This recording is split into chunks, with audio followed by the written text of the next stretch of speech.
أما بعد فأعوذ بالله من الشيطان الرجيم. بسم الله الرحمن الرحيم. يا أيها الذين آمنوا قوا أنفسكم وأهليكم نارا وقودها الناس والحجارة عليها ملائكة غلاظ وشداد لا يعصون الله ما أمرهم ويفعلون ما يؤمرون. صدق الله العظيم. معزز سامعین کرام، بزرگوں اور دوستوں، اللہ تعالیٰ نے انسانوں کو بے شمار نعمتوں سے نوازا ہے. ان نعمتوں میں سے ایک اہم نعمت والدین کی نعمت ہے اور ایک اہم نعمت اولاد کی نعمت ہے.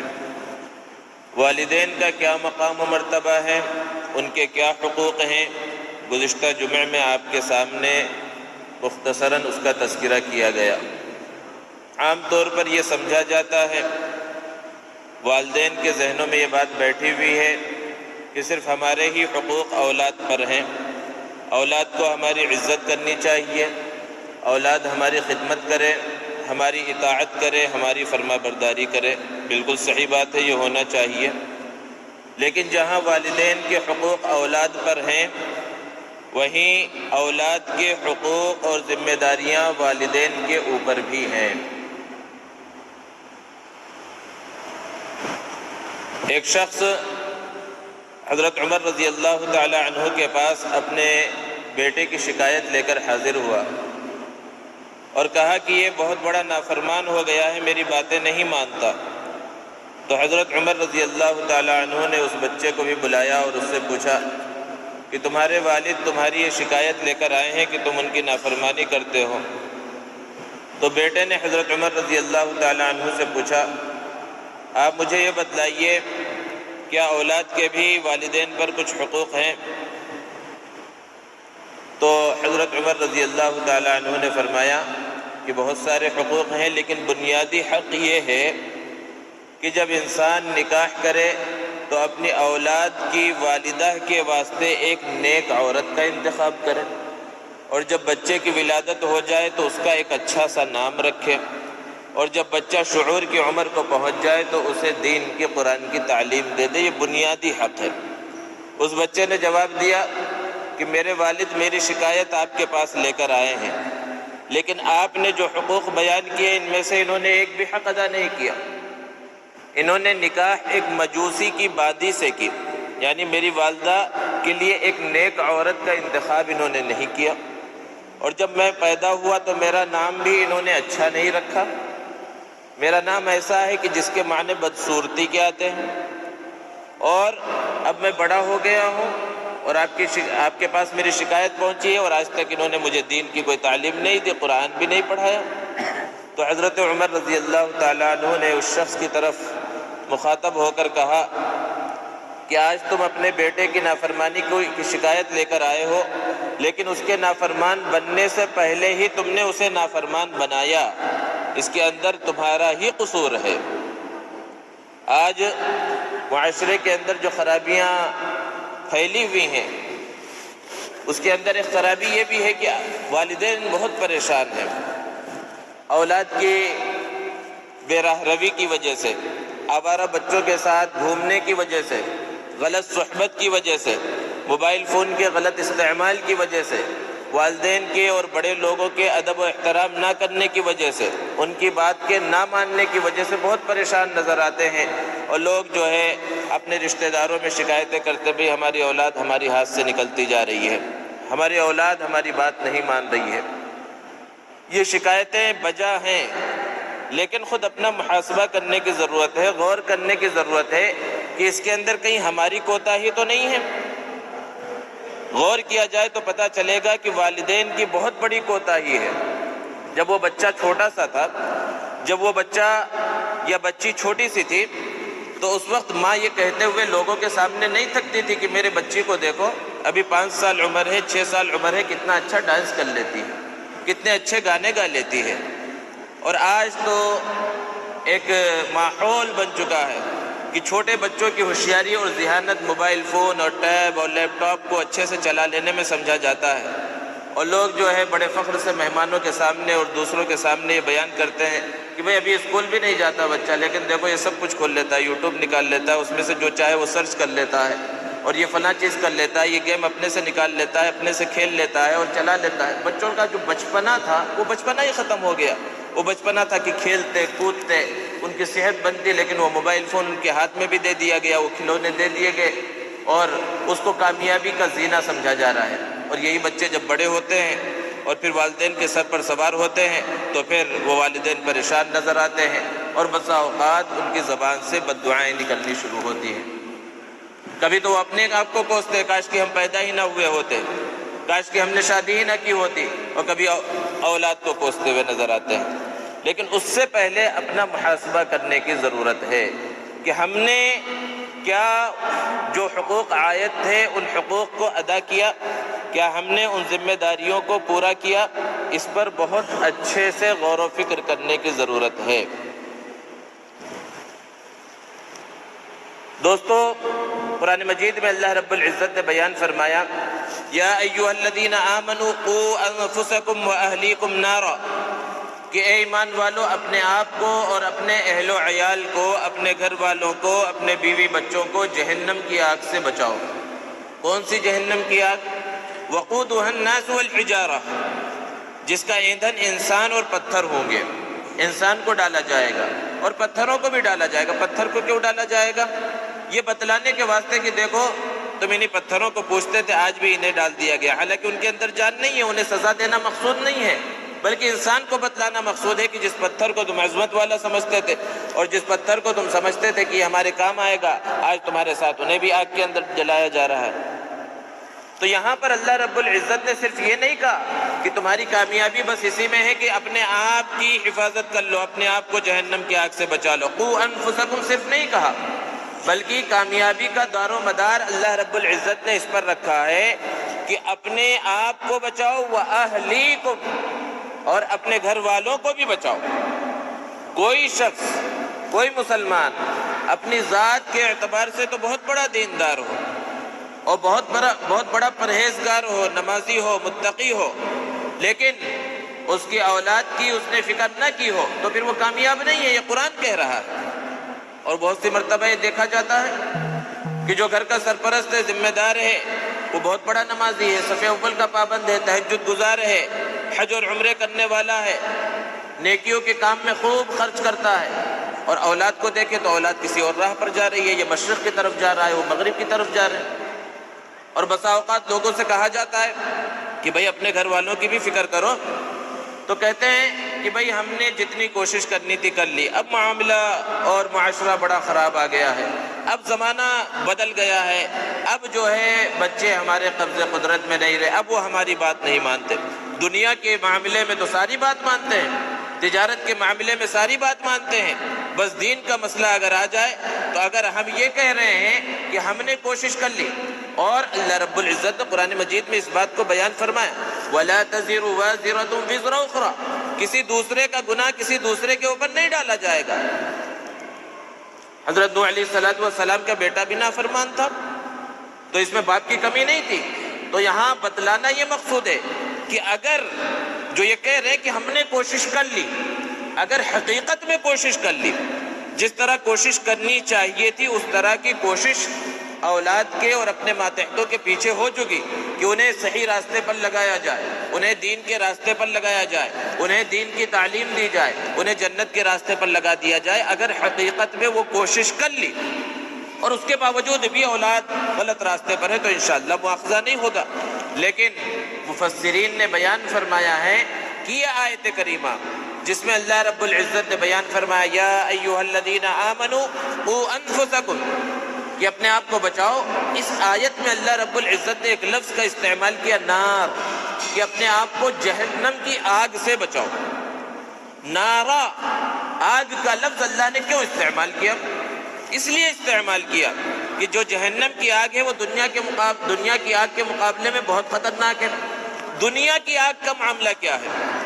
دنیا کی آگ اگر کہیں پر جل رہی ہو، چھوٹی سی آگ کہیں پر جلائی گئی ہو اور کسی کا بیٹا جو شعور کی عمر میں نہیں ہے اور جو نہیں جانتا کہ وہ آگ جلا سکتی ہے، بس وہ آگ کو چمکدار اور خوبصورت چیز سمجھ کر اس آگ کی طرف بڑھ رہا ہو، تو کیا کوئی باپ ایسا ہوگا، کوئی ذمہ دار ایسا ہوگا کہ آرام سے کرسی پر اور صوفے پر بیٹھا رہے اور اس سے کہتے رہے میرے بیٹے اس آگ کی طرف مت جانا، وہ آگ جلا ڈالے گی؟ کوئی باپ ایسا ہوگا؟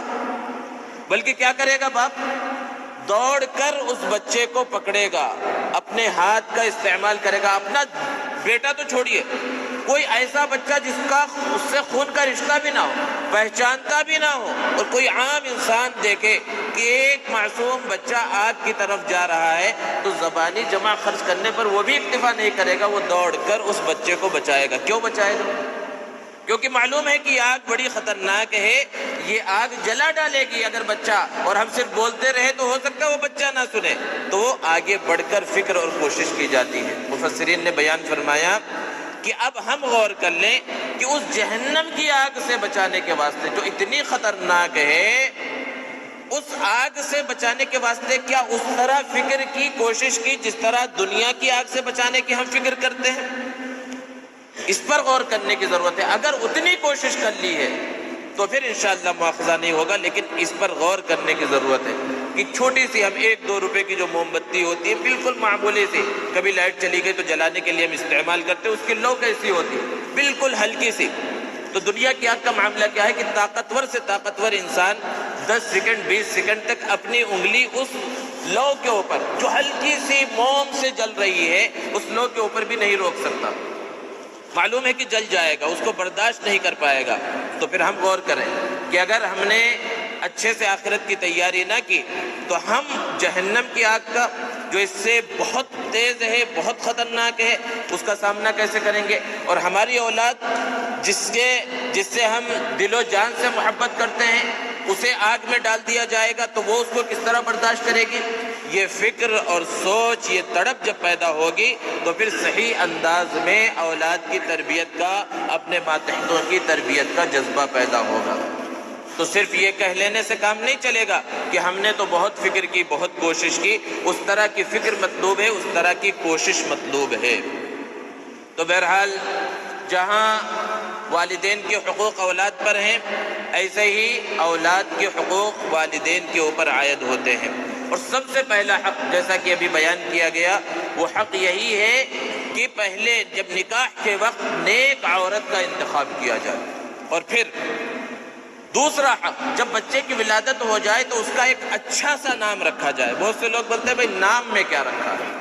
نام میں بہت کچھ رکھا ہے۔ نام کا اثر انسان کی زندگی پر، اس کی ذات کے اوپر پڑتا ہے۔ اللہ کے رسول صلی اللہ علیہ وسلم نے جو پہلے سے جو نام تھے، صحابہ کرام اسلام لاتے رہے تو جن کے نام اچھے تھے، معنی کے اندر خرابی نہیں تھی، ان کے کسی کے نام آپ نے تبدیل نہیں کیے، سب کے نام باقی رکھے۔ لیکن کچھ ایسے نام تھے جس میں کفر اور شرک واضح طور پر پایا جاتا تھا، ان ناموں کو اللہ کے رسول صلی اللہ علیہ وسلم نے تبدیل بھی کیا، اور آپ صلی اللہ علیہ وسلم نے بتایا کہ ناموں میں سب سے اچھے نام عبداللہ اور عبد الرحمن ہے۔ اس کا یہ مطلب نہیں ہے کہ ہر ایک کا نام بس عبداللہ عبد الرحمن رکھا جائے، ایسے نام رکھے جائیں جس میں اللہ کی عبدیت کا، اللہ کی عبادت کا اظہار ہو۔ یہ حضور صلی اللہ علیہ وسلم کے جو نام ہیں ان ناموں میں سے کوئی نام رکھا جائے۔ انبیاء کرام علیہ السلام کے نام ہیں، ان ناموں میں سے نام رکھے جائیں۔ بچیوں کے نام صحابیات کے ناموں پر رکھے جائیں، نیک خواتین جو گزری ہیں ان کے ناموں پر رکھا جائے۔ پہلے زمانے میں جب بچے کی ولادت ہوتی لوگ ائمہ سے، حفاظ سے، علماء سے نام پوچھتے تھے، اس کا مطلب پوچھتے تھے، لیکن آج زمانہ بدل گیا، ہر چیز میں بولتے ہیں انٹرنیٹ کا زمانہ چل رہا ہے، انٹرنیٹ سے نام جو ہے تلاش کیے جا رہے ہیں، معنی بھی اس کے اندر غلط سلط لکھے ہوتے ہیں، اور بہت سی مرتبہ تو ایسے نام رکھ لیے جاتے ہیں کہ اس میں پتہ ہی نہیں چلتا یہ لڑکے کا نام ہے یا لڑکی کا نام ہے، اور بسا اوقات تو مسلمان کا نام ہے یا غیر مسلم کا نام ہے یہ بھی پتہ نہیں چلتا۔ ویسے ہی نام مسلمانوں کے بھی ہیں اور ویسے ہی نام غیر مسلموں کے بھی رکھے جا رہے ہیں، تو اچھے نام رکھے جائیں۔ اب ایک نیا فیشن چل پڑا ہے کہ بھئی ایسا نام ہونا چاہیے جو کسی کا نہ ہو، محلے میں کسی کا نہ ہو، ہمارے خاندان میں کسی کا نہ ہو، رشتہ داروں میں کسی کا نام نہ ہو، کوئی بھی نام اچھے سے اچھا، کسی صحابی کا، کسی نبی کا، یا اس کے علاوہ کوئی اچھا خوبصورت اور اچھے معنی والا نام بھی بتلا دیا جائے تو وہ فلاں کا نام ہے، وہ فلاں محلے میں فلاں شخص ہے ان کا نام ہے۔ اب بالکل نئے نام، لیٹسٹ نام چاہیے، تو ایک مولانا کے پاس ایک صاحب اسی طرح آئے، بہت سارے نام انہوں نے بتلائے صحابہ کے، نیک لوگوں کے، اولیاء کے، اور اچھے اچھے نام بتلائے، لیکن ہر ایک کے اندر وہ کچھ نہ کچھ اعتراض کرتے رہے، بھئی یہ فلاں کا ہے اور یہ ایسا ہے، یہ پرانا نام ہے، یہ زیادہ چل رہا ہے۔ تو انہوں نے کہا ابو جہل رکھ لو، اب تک کسی نے 1400 سال میں نہیں رکھا ہے۔ ابو لہب رکھ لو، کسی نے نہیں رکھا۔ فرعون رکھ لو، نمرود رکھ لو، کہ یہی نام ہے جو لوگوں نے نہیں رکھے۔ اب یہی جواب دیا جا سکتا ہے۔ تو ناموں کے سلسلے میں اس میں نہیں پڑھنا چاہیے کہ یہ نام بہت پرانے ہیں، اچھے نام کی طرف متوجہ ہونے چاہیے کہ نام اچھا ہو۔ تو اولاد کا ایک حق یہ ہے کہ ان کا اچھا سا نام رکھا جائے، اور پھر اولاد جب پیدا ہو گئی، کھانے پینے کی عمر کو پہنچ گئی، تو پھر حرام لقمہ اس کے پیٹ میں نہ جانے پائے۔ یوں تو حرام سے ہمیشہ ہی بچنا ہے، لیکن اولاد کے پیٹ میں حرام کا لقمہ بالکل نہ جائے، اس کی فکر اور کوشش کرنی چاہیے۔ اس سے کیا ہوگا کہ جو نسلیں چلیں گی، ان نسلوں کے اندر ایسے لوگ پیدا ہوں گے جو دین اور اسلام کے خادم ہوں گے۔ حضرت عمر رضی اللہ تعالی عنہ کے بارے میں آپ نے بارہا سن رکھا ہے کہ وہ رات میں گشت کرتے تھے۔ انہی کے ہم نام ہیں حضرت عمر ابن عبدالعزیز رحمۃ اللہ علیہ، بارہا ہم ان کے واقعات سنتے ہیں۔ مختصر سا ان کا خلافت کا دور ہے، اور عدل و انصاف اس انداز میں کیا ہے کہ انہیں عمر ثانی، سیکنڈ عمر کا نام دیا جاتا ہے۔ کون تھے؟ کس خاندان سے تعلق رکھتے تھے؟ کس خاتون کا انہوں نے دودھ پیا تھا؟ حضرت عمر رضی اللہ تعالیٰ عنہ رات میں گشت کر رہے ہیں، لوگوں کے حالات کا جائزہ لینے کے واسطے۔ گھر کے سامنے سے گزرے تو آواز آئی کہ ایک عورت اپنی بچی سے کہہ رہی ہے کہ پانی، دودھ کے اندر پانی ملا دو اور صبح میں اس کو بیچ دینا۔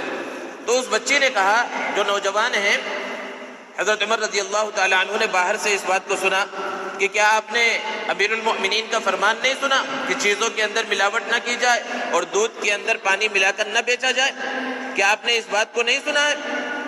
تو اس بوڑھی خاتون نے، جو اس کی والدہ تھی، اس نے کہا کہ بھئی امیر المؤمنین یہاں کہاں دیکھ رہے ہیں، تم پانی ملا دو، کس کو کیا پتہ چلے گا؟ تو اس لڑکی نے جواب دیا کہ امیر المؤمنین تو نہیں دیکھ رہے، لیکن امیر المؤمنین کا خدا اس بات کو دیکھ رہا۔ حضرت عمر رضی اللہ تعالی عنہ کو اس لڑکی کی یہ بات بہت پسند آئی، اور اگلے دن اپنے بیٹے کے نکاح کا پیغام اس گھر کے اندر بھیجا، اور پیغام کو قبول کر لیا گیا۔ اس لڑکی کی دینداری کی وجہ سے، حرام سے بچنے کی وجہ سے، حلال کو اپنانے کی وجہ سے، حضرت عمر رضی اللہ تعالی عنہ نے اپنے بیٹے کا نکاح کا پیغام وہاں پر بھیجا، اور نکاح ہو گیا۔ اور پھر اس نکاح کی وجہ سے ایک لڑکی کی ولادت اس گھر کے اندر ہوئی، اور پھر وہ جو خاندان چلا، اسی لڑکی کے خاندان میں سے حضرت عمر ابن عبدالعزیز رحمۃ اللہ علیہ کی ولادت بسعادت ہوئی۔ تو حرام سے بچنے اور حلال کمانے اور اولاد کو حلال کھلانے کا جو اثر ہے، وہ صرف اپنے ہی اوپر ظاہر نہیں ہوتا، نسلوں کے اوپر اس کے آثار ظاہر ہوتے ہیں، نسلیں نیک بن جاتی ہیں۔ تو حرام سے بچا جائے، حلال کو خود استعمال کیا جائے اور اپنی اولاد کو کھلایا جائے۔ اور پھر جب شعور کی عمر کو پہنچ جائے تو سب سے پہلی چیز، جب بچے کی توتلی زبان کچھ بولنے کے لائق ہو جائے، تو سب سے پہلے اللہ کا نام سکھلایا جائے، اللہ کے نبی محمد عربی صلی اللہ علیہ وسلم کا نام اس بچے کو سکھلایا جائے۔ آج حال یہ ہو گیا ہے، کتے بلی اور الاں فلاں پتہ نہیں کن کن چیزوں کے نام بچوں کو سکھلائے جا رہے ہیں، لیکن بچے کو کلمہ پڑھنا نہیں آتا۔ صحابہ کرام رضوان اللہ تعالیٰ علیہ مجمعین خود بیان فرماتے ہیں کہ بچے جب شعور کی عمر کو پہنچ جاتے ہیں، ہم سب سے پہلے لا الہ الا اللہ انہیں سکھلاتے ہیں، انہیں کلمہ طیبہ سکھلایا کرتے تھے۔ اور جب بچے کو سمجھنے لگتے ہیں ایسی عمر میں جب وہ کہانیاں سننا پسند کرتے ہیں، تو ماں باپ اور دادیاں اور نانیاں یہاں وہاں کی بھوتوں کی، بادشاہوں کی اور ان کے قصے بچوں کو سناتے ہیں تاکہ سو جائیں اور جو ہے آرام سے رہے، اور بچے غور سے سنتے ہیں۔ ان سب کہانیوں کے بجائے صحابہ کے واقعات سنائیے، انبیاء کے واقعات، محمد عربی صلی اللہ علیہ وسلم کے واقعات، اولیاء کرام کے واقعات سنائے جائے بچوں کو۔ حضرت سعد ابن ابی وقاص رضی اللہ تعالیٰ عنہ فرماتے ہیں کہ ہم اپنے بچوں کو حضور اکرم صلی اللہ علیہ وسلم کے غزوات کے حالات سناتے تھے۔ حضور اکرم صلی اللہ علیہ وسلم کے زمانے میں جو غزوات ہوئے، ان واقعات کو سناتے تھے۔ تو یہ ہونا چاہیے کہ صحابہ کے واقعات اور انبیاء کے واقعات اور صحابہ کرام نے جو بہادریاں دکھلائیں اور جس طرح کے کارنامے انجام دیے، کس طرح دین پھیلا، کس طرح اسلام پھیلا، یہ واقعات سکھلائے جائیں، یہ واقعات بچوں کو سنائے جائیں۔ ضروری نہیں کہ ایک بار میں ہی انہیں یاد ہو جائے گا، بچے کا جو ذہن ہوتا ہے خالی سلیٹ کی طرح ہے، ایک بالکل وائٹ بورڈ جس طرح استعمال کیا جاتا ہے، بلیک بورڈ کچھ نہیں ہے، اس کے اوپر آپ جو لکھیں گے بس وہی لکھا ہوا دکھائی دے گا۔ تو بچے کا جو دل ہے بالکل خالی سلیٹ ہے، جو اس کے اندر نقش کر دیا جائے گا بچپن میں وہ بچہ اس چیز کو سیکھے گا۔ تو بچے کی توتلی زبان جب بولنے کے لائق ہو جائے، کلمہ اللہ محمد اور یہ ساری چیزیں سکھلائی جائے اور ایسے واقعات بتلائے جائے۔ آج چھوٹے چھوٹے بچوں سے آپ پوچھیے، فلم ایکٹروں کے نام بتائیے، کرکٹروں کے نام بتائیے، وہ جتنا آپ کو نہیں معلوم ہے اس سے زیادہ ہسٹری ان کو معلوم ہوگی، کتنی فلموں میں کام کیا، کتنے میچ کھیلے، کیا کیا کیا، سب بچوں کو معلوم ہے۔ لیکن انہی بچوں سے پوچھا جائے حضور اکرم صلی اللہ علیہ وسلم کے والد کا نام کیا ہے تو بچوں کو نہیں معلوم ہے۔ حضور اکرم صلی اللہ علیہ وسلم کے کتنے بیٹے تھے، کتنی بیٹیاں تھیں، بچوں سے پوچھے جائے نہیں معلوم ہے۔ حضور صلی اللہ علیہ وسلم کے کتنے چچا تھے، کتنے چچاؤں نے اسلام قبول کیا نہیں معلوم ہے۔ پہلے خلیفہ کا نام کیا ہے نہیں معلوم ہے، آخری خلیفہ کا نام کیا ہے نہیں معلوم ہے۔ حضرت علی رضی اللہ تعالیٰ عنہ کا حضور صلی اللہ علیہ وسلم سے کیا رشتہ تھا نہیں معلوم ہے۔ حضرت عثمان رضی اللہ تعالیٰ عنہ کا اللہ کے رسول صلی اللہ علیہ وسلم سے کیا رشتہ تھا نہیں معلوم ہے۔ حضرت ابوبکر کا کیا رشتہ تھا نہیں معلوم ہے۔ کیوں نہیں معلوم ہے؟ کس کی کمی ہے؟ صرف ان بچوں کی کمی ہے۔ غور کرنے کا مقام ہے، یہ ساری چیزیں وہ ہے جو بچوں کو سکھلانے کی ضرورت ہے، اور بچپنے میں یہ ساری چیزیں سکھلانے کی ضرورت ہے۔ اللہ کے رسول صلی اللہ علیہ وسلم نے حدیث مبارکہ کے اندر بیان فرمایا کہ جب بچہ 7 سال کی عمر کو پہنچ جائے تو اسے نماز کی تاکید کرو۔ حالانکہ ہر مسلمان کو معلوم ہے کہ نماز کس پر فرض ہے؟ بالغ پر فرض ہے۔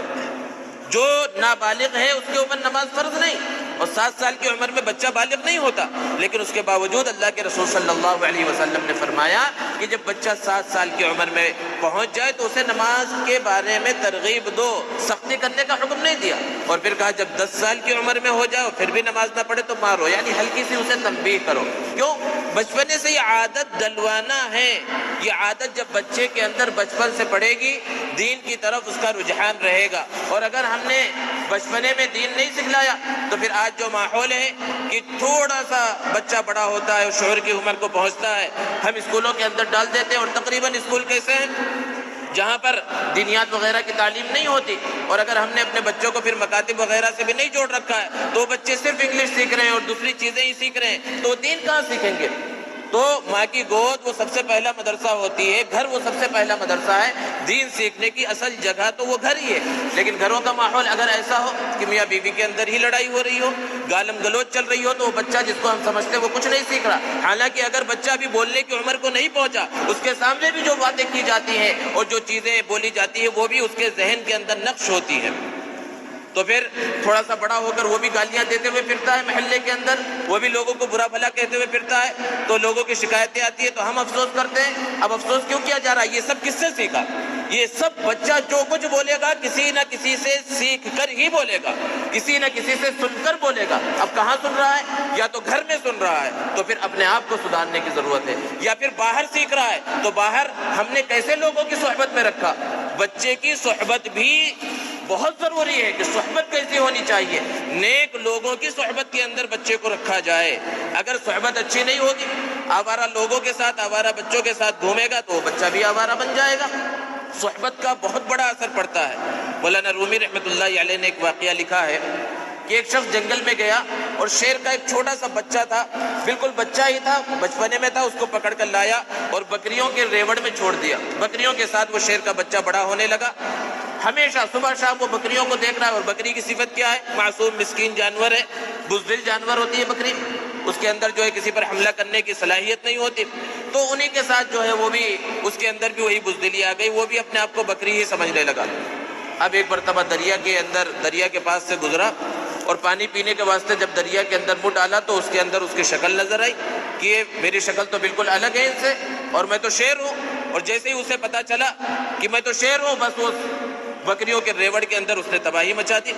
تو جب تک اسے پتا ہی نہیں چلا تھا، بکریوں کی صحبت میں رہ رہا تھا، تو وہی صفات اس کے اندر پیدا ہو گئی تھی۔ تو صفات پیدا ہوتی ہے صحبت کی وجہ سے، اس لیے صحبت کو بھی کہ کس کے ساتھ بچہ رہ رہا ہے اس کی فکر بھی ماں باپ کو کرنے کی ضرورت ہے۔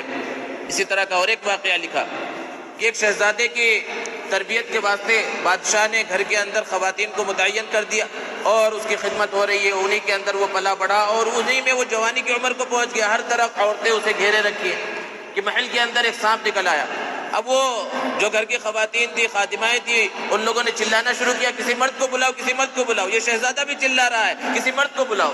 تو کسی کام کرنے والی خادمہ نے کہا حضرت آپ بھی تو مرد ہیں، آپ بھی کوشش کر لیں۔ تو اس نے کہا اچھا۔ تو پھر اس نے جو ہے لاٹھی اٹھائی اور سانپ کو مارنے کے واسطے دوڑا۔ تو یہ کیا ہوا کہ مستقل وہ عورتوں کے ساتھ رہ رہا تھا تو وہ سمجھ رہا تھا میں بھی عورت ہوں۔ تو جس کے ساتھ انسان مستقل رہتا ہے اس کی صفت اس کے اندر پیدا ہو جاتی ہے۔ اس لیے اپنے بچوں کی فکر بہت زیادہ اس اعتبار سے بھی کرنے کی ضرورت ہے کہ ہم انہیں غلط صحبتوں سے بچانے کی فکر کریں۔